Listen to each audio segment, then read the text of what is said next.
प्रकोष्ठ के राष्ट्रीय अध्यक्ष धर्मेंद्र मिश्रा जी यहाँ पधारे अपने सभी पदाधिकारियों के साथ में। मैं उनका बहुत हार्दिक दिल से धन्यवाद बधाई देता हूँ।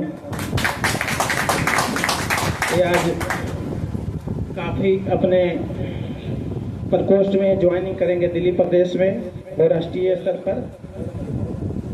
तो सबसे पहले राष्ट्रीय अध्यक्ष जी को यहाँ पर हम लोग स्वागत करेंगे माला से और शॉल दे करके।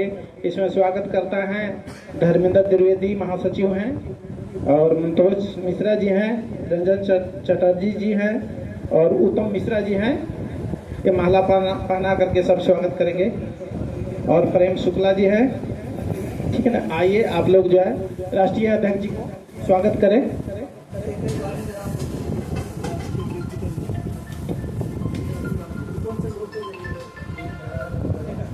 ठीक है, धर्मेंद्र द्विवेदी जी महासचिव।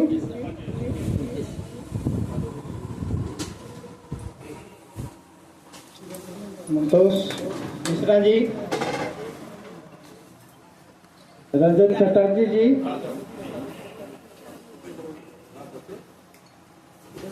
और उत्तम मिश्रा जी।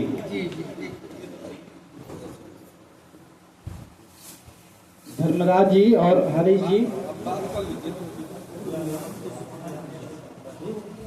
इधर समझ आएगा वो, उधर से कोई मत जाओ।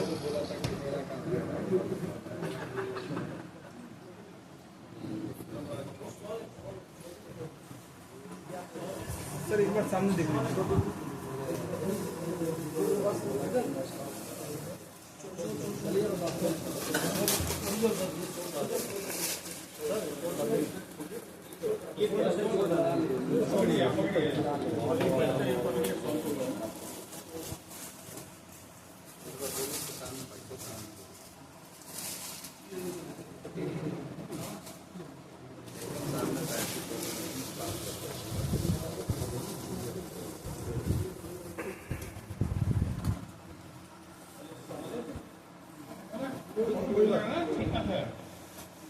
आइए आप लोग।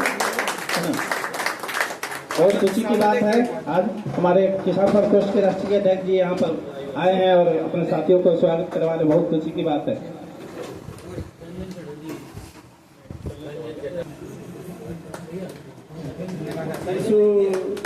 शौकीन जी के द्वारा उत्तम मिश्रा जी का स्वागत और बहुत धन्यवाद। अध्यक्ष के द्वारा प्रदेश अध्यक्ष दिल्ली किसान प्रकोष्ठ शौकीन जी के प्रदेश अध्यक्ष दिल्ली स्वागत कर रहे हैं राष्ट्रीय अध्यक्ष जी। दिल्ली का प्रदेश अध्यक्ष नियुक्ति पत्र दे करके स्वागत कर रहे हैं। अवनीश पांडे जी प्रदेश अध्यक्ष और माननीय राष्ट्रीय अध्यक्ष धर्मेंद्र मिश्रा जी द्वारा माला देकर प्रशस्ति पत्र दे करके स्वागत है। माला पहनाकर प्रशस्ति पत्र देकर स्वागत माननीय धर्मेंद्र मिश्रा जी, राष्ट्रीय सचिव किसान प्रधान जी को स्वागत है आपका किसान प्रकोष्ठ में। आप भी पार्टी ज्वाइन कर रहे हैं। पार्टी इन दोनों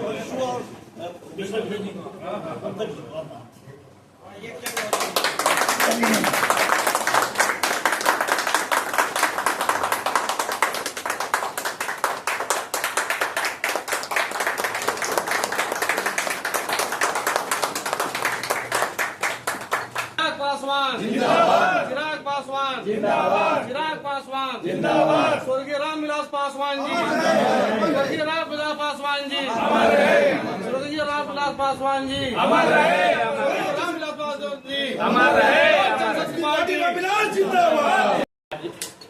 15 सितंबर 2024 को लोक जनशक्ति पार्टी किसान प्रकोष्ठ का दिल्ली प्रदेश के संगठन पर पहले से रिक्त पड़ा हुआ संगठन, जिसको आज प्रभावी रूप से विस्तार देने का प्रोग्राम, आज का मनोनयन कार्यक्रम रखा गया, जिसमें दिल्ली से 2 साथियों को राष्ट्रीय कमेटी में लेना था। उसमें से राम कुमार लांबा जी को राष्ट्रीय कमेटी में और रंजीत चौकिया जी को राष्ट्रीय कमेटी में लिया गया और ईशू शौकीन को दिल्ली प्रदेश का प्रदेश अध्यक्ष की बागडोर दी गई। साथ ही उत्तर प्रदेश में मध्य उत्तर प्रदेश की जिम्मेदारी अवनीश पांडे जी इनको दी गई। आज 4 लोगों का मनोनयन हुआ। इरफान आदि जो है पार्टी में सम्मिलित हुए साथी हमारे हैं यही दिल्ली के ओखला के रहने वाले। हमारे आप लोगों के समक्ष में हमारे साथ मंचासीन प्रेम शंकर शुक्ला राष्ट्रीय उपाध्यक्ष है, मनोज मिश्रा राष्ट्रीय महासचिव है, धर्मेंद्र द्विवेदी राष्ट्रीय महासचिव है, उत्तम जी जो है राष्ट्रीय महासचिव है, रंजन चटर्जी राष्ट्रीय सचिव हैं। आप सभी लोग और हमारे साथी मजदूर संगठन के भी हमारे साथी हैं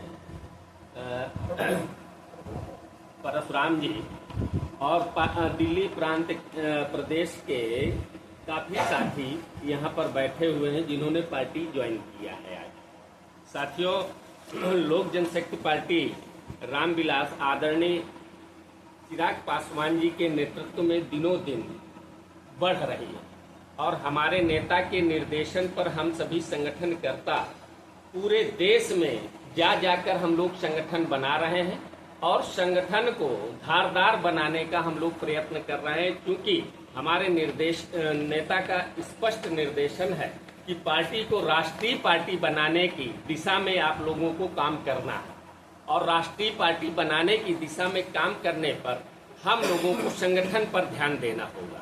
इसलिए संगठन धारदार बनाने के लिए, संगठन को बूथ तक ले जाने के लिए मजबूत लोगों को पार्टी में जोड़ा जा रहा है। जो लोग इच्छुक हैं और जो लोग मेहनत कर सकते हैं या पुराने साथी हैं, उन्हें राष्ट्रीय पद में हम लोग ले रहे हैं। इसके अलावा आज का ये कार्यक्रम मनोनयन का कार्यक्रम था। पार्टी की नीतियां आप सभी लोग जानते हैं कि दलित, शोषित, वंचित, अल्पसंख्यक और सभी तबके के, सभी समाज के और सभी धर्म के गरीब लोगों की ये पार्टी है, जिसे हमारे पद्म भूषण संस्थापक हम सबके नेता आदरणीय रामविलास पासवान जी ने 28 नवंबर सन 2000 में इस पार्टी का गठन किया। इसके बाद आप सभी साथी पत्रकार साथियों का यहाँ पर 71 नॉर्थ एवेन्यू में मैं हृदय से स्वागत करता हूँ। अपनी टीम की तरफ से और पार्टी की तरफ से, अपने नेता की तरफ से आप सभी लोगों का हृदय से स्वागत।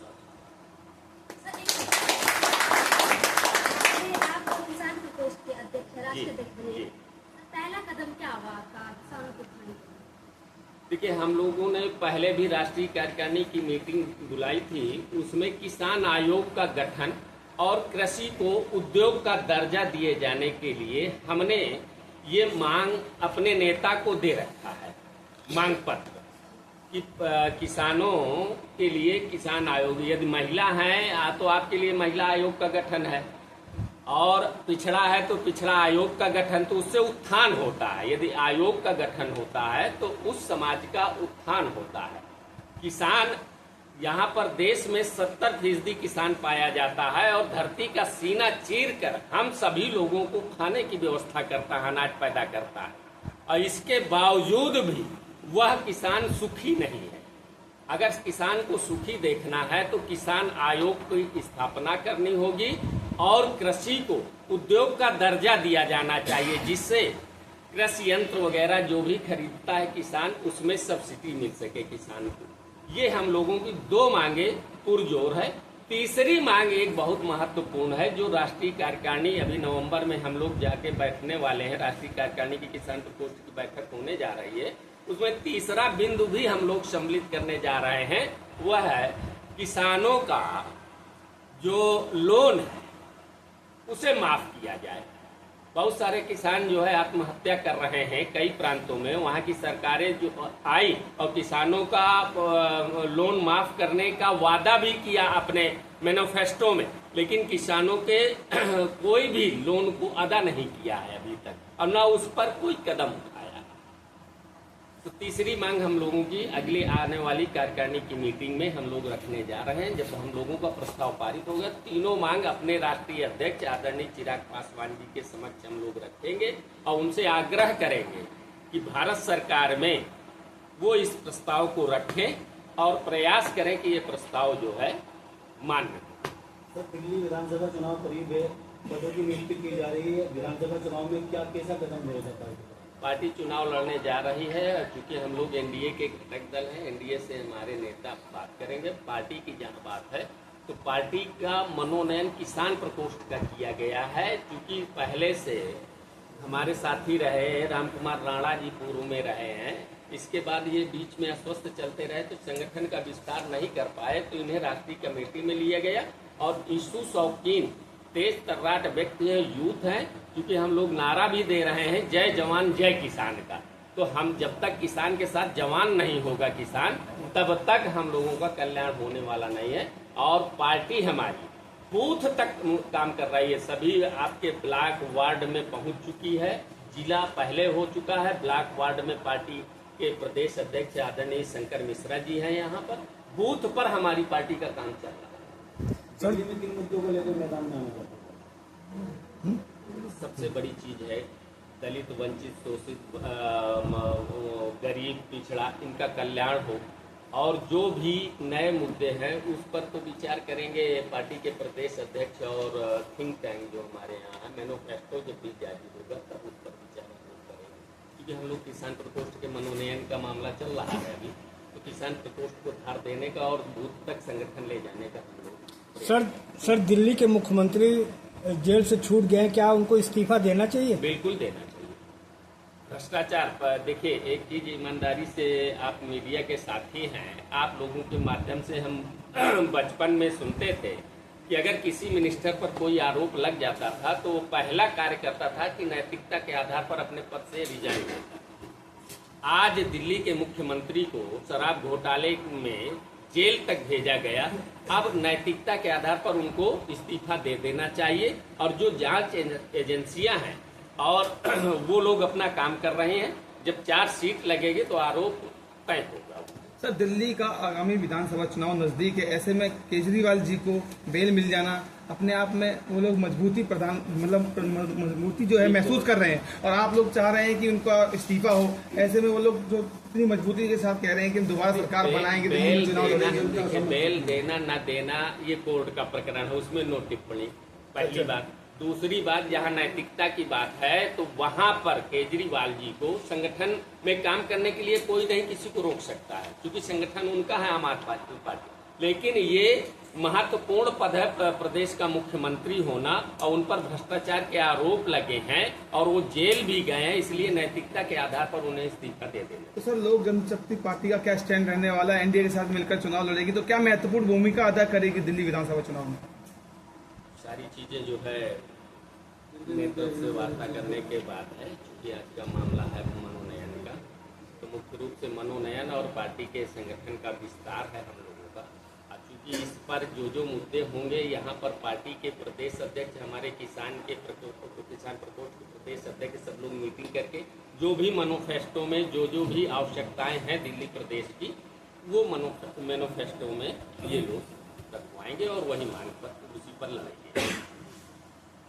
सर, जैसे आपने अभी बताया कि जो लोक जनशक्ति पार्टी है वो गरीबों और वंचितों के उत्थान के लिए बनाई गई है, तो राहुल गांधी जी जो है जातिगत जनगणना की बात करते हैं, कहते हैं मैं जातिगत जनगणना करवा के मानूंगा। राहुल गांधी की बात आप क्यों कर रहे हैं? हमारे नेता ने स्वयं कहा है जाति जनगणना की रही। चूंकि मैडम, हम किसान प्रकोष्ठ के राष्ट्रीय अध्यक्ष है, किसान की कोई जाति नहीं, किसान एक स्वयं में जाति है जो पीड़ित है, वंचित है, शोषित है, जिसके लिए आने वाले समय में हमारे राष्ट्रीय कार्यकारिणी की मीटिंग होने जा रही है। उसमें पहले से भी 2 बिंदु हमारे ऑलरेडी हम मांग करते चले आ रहे हैं। तीसरा बिंदु है लोन माफी का। पहला बिंदु है, आपने न ध्यान दिया हो शायद, पहला बिंदु है किसान आयोग का गठन, दूसरा बिंदु है किसान को कृषि को उद्योग का दर्जा दिया जाए, और तीसरा किसानों का लोन माफ किया जाए। सर, आरक्षण कब तक रहेगा सर? नो।